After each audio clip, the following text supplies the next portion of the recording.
a jerk.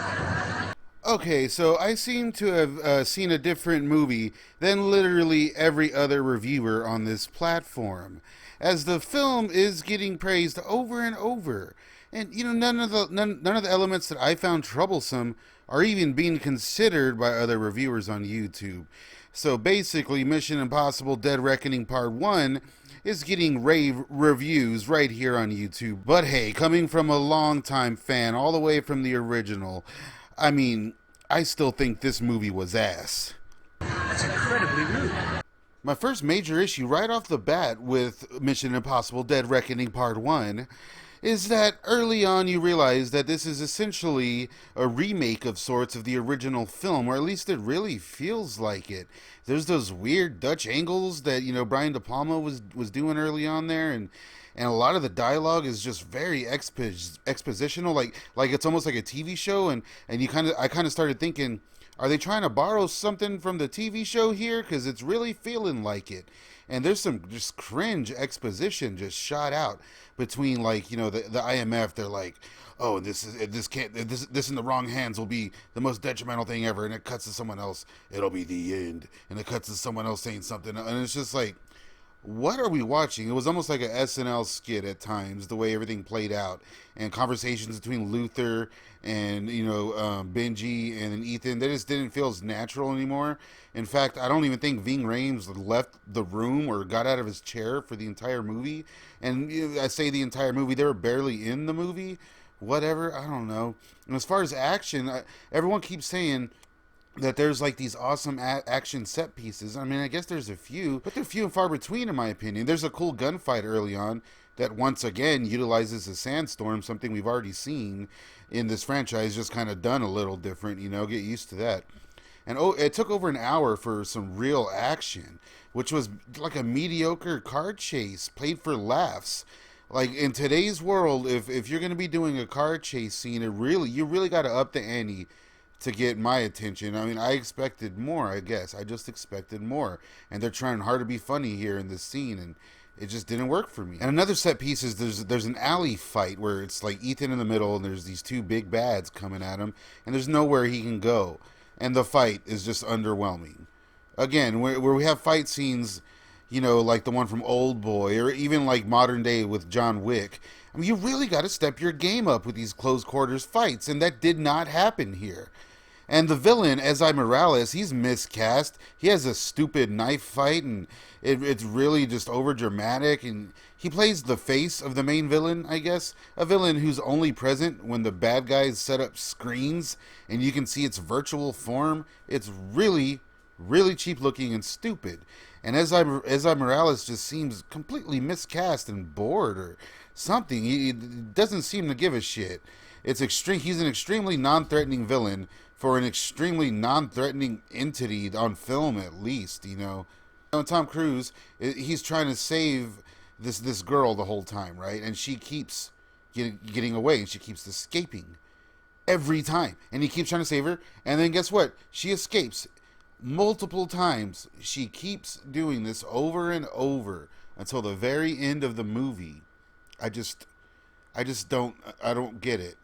And then they're all magicians. Like they have this thing where they just bump into each other, and then they do the pickpocket thing, the impossible pickpocket, and that plays out to be a huge part of the plot.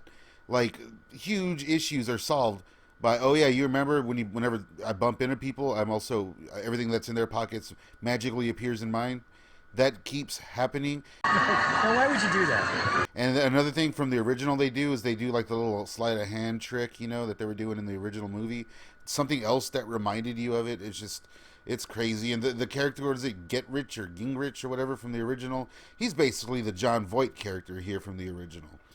Oh, it was nice to see these characters come back, I guess, But you also think that the head of the IMF would spot something off when dealing with a nervous criminal in yet another spot-on mask.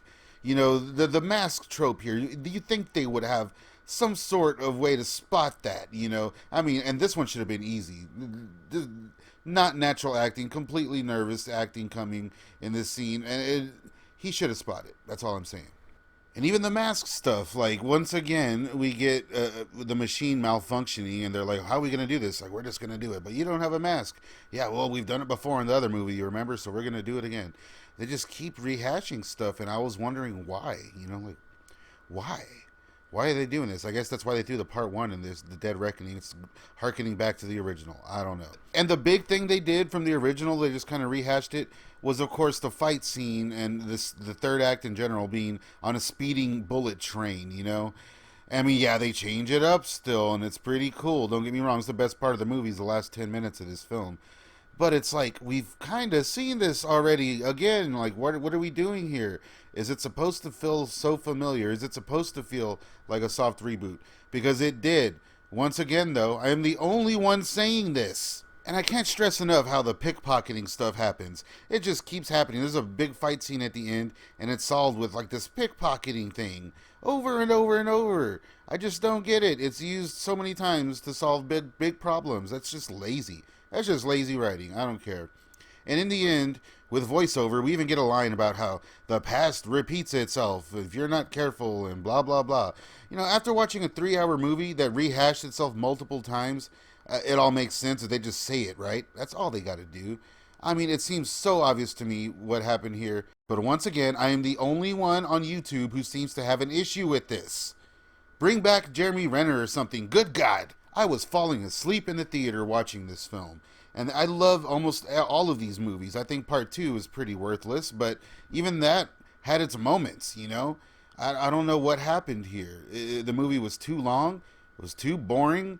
I don't want to see too much character work in these action movies if the action scenes are not going to be worth it.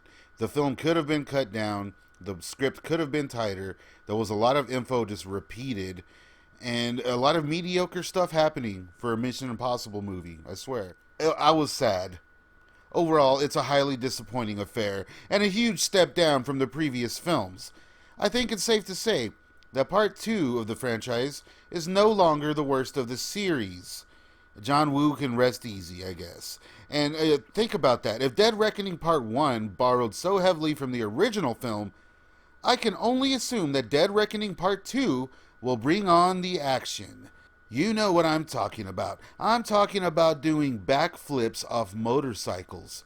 I'm talking about walking into flying doves and looking like a badass. I'm talking about Limp Bizkit. What's so funny about that? Let me know your thoughts about Mission Impossible Dead Reckoning Part 1. Let me know if you think I'm wrong, or if maybe you agree with me, or maybe I'm just a stupid dumbass. It's ridiculous.